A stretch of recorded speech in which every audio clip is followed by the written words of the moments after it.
Happy New Year! I'm Aryam. And I'm Advait. Welcome back to Wellbeing.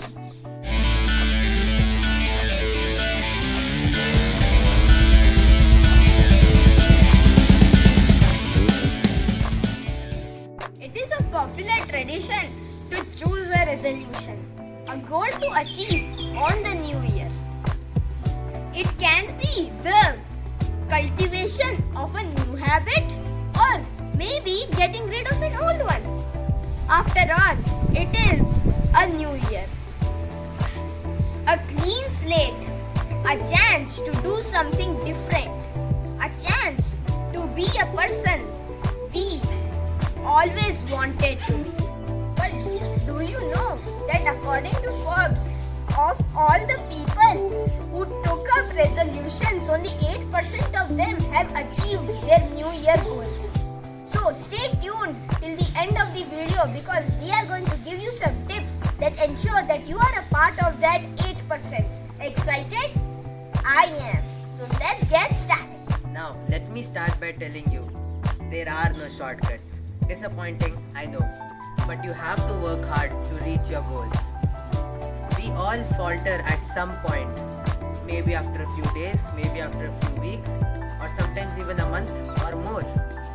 But slipping is okay if you are able to get back up. Many people give up after faltering just once or twice, but our aim is to understand that making a mistake is okay. Faltering is okay if you are able to get back up on the right track and keep on moving towards your goals. But first we must understand, why aren't we able to stick to our resolution? Let me explain this with a simple analogy. Let us assume that a river is flowing in front of us and we are on one side of the river and what we desire to achieve, that is our goals, are on the other side. There is a bridge connecting the two sides, but the bridge is extremely old and may break at any point. In the beginning, you may feel enthusiastic and take up the challenge like, hooray, I'm finally going to get what I want. But after some time, when you're on the bridge, your feeling of joy will get replaced by pain, fear and anxiety. And you will start thinking like, oh my god, this bridge may break at any moment and I may fall down to my death. At this point, your cunning and manipulative mind convinces you to leave the trail midway and return back to where you had come. The solution is pretty simple. You just have to make your journey so smooth, enjoyable, and motivate yourself in such a way that your mind can't convince you to return. So, how do we do that, you ask? Let's see. 1. Our resolutions matter just as much as the way we approach them. Our goals should be smart. Well, duh, they have to be smart, they can't be stupid. But that's not what I meant. Here, SMART refers to an acronym where S stands for specific, M stands for measurable, A stands for attainable, R stands for realistic, and T stands for time bound. Our goals should be defined in such a way that they have maximum clarity, have a deadline, and are possible. Like you are actually capable of achieving them. So don't choose a goal like I want to go to the moon. It is just out of our range. Choose something that you can actually achieve and feel good about. For example, instead of choosing a goal like I want to eat more fruits and vegetables, make your goal more smart. Keep it as I want to eat more fruits and vegetables by eating at least one meal of including fruits and vegetables per day for at least 6 months. Second, working at your goal in optimum incremental steps. Let's suppose that you wake up at 7 a.m. But your goal is to wake up at 4:30 a.m. and study. If you suddenly start waking up at 4:30 a.m., you will start feeling tired and dashed, etc. And you can't even concentrate on your studies. But instead, you could reduce your sleeping time by 20 minutes and gradually you could wake up at 4:30 a.m. with ease. The key here is to plan your journey with optimum incremental steps.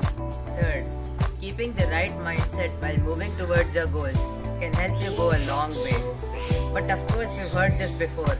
from our parents, our friends, and our teachers, but we still don't understand its significance. The right mindset can be the thin line between the completion of our goals and our giving up. We should learn to look at the bright side and live in the moment. For example, going back to an analogy of the river and the bridge,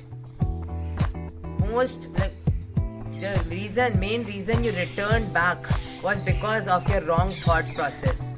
Like for example, instead of thinking, with every step I take, I'm going farther from where I come from, making it more hard for me to return. You could think like, with every step I take, I'm actually getting nearer to what I desire, to what I want to achieve. Another example is that instead of thinking, oh my god, this bridge is so old, you could have thought, oh my god, that river is so beautiful. Everything has a positive side. You just have to be optimistic enough to see it. Replace all your negative thoughts with positive ones.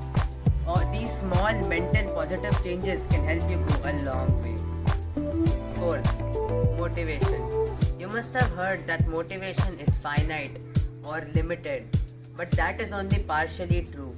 The motivation that we seek from our surroundings is limited, but if we are able to draw motivation from within ourselves, there is nothing that can stop us from reaching our destination. In fact, a study by Carnegie Hall showed that people who actually enjoyed the process of moving towards their goals were far more likely to really achieve their goals instead of people who actually derived motivation from things like the final reward or from their surroundings. This clearly shows that motivation derived from within ourselves is much better than that which you derive from your surroundings. Now, deriving motivation from ourselves is pretty simple. All you need to do is enjoy what you are doing and keep moving on despite any kind of setbacks. So stay fit and stay motivated. Don't forget to tell us about your resolution for 2021 in the comment section below. And if you like the video, like, share, subscribe and hit the bell icon next to it. All the best. For all your upcoming adventures, Stay tuned and